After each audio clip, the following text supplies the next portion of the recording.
Урматтуу кыргыз элим, мына бүгүн таажа вирус илдетинен жалгыз кыргыз эл эмес, дүйнө эли жабыркап турган мезгил.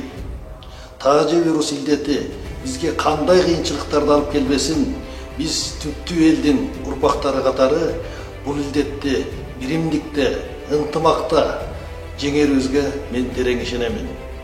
Мына ушундай кыйын мезгилде Кайрымдуу Бол коомдук фондунун эр азамат жигиттери, кызматкерлери элден элге деген демилгенин негизинде сооп кербени долбоорун уюштуруп элге көп жардамдарды берүүдө.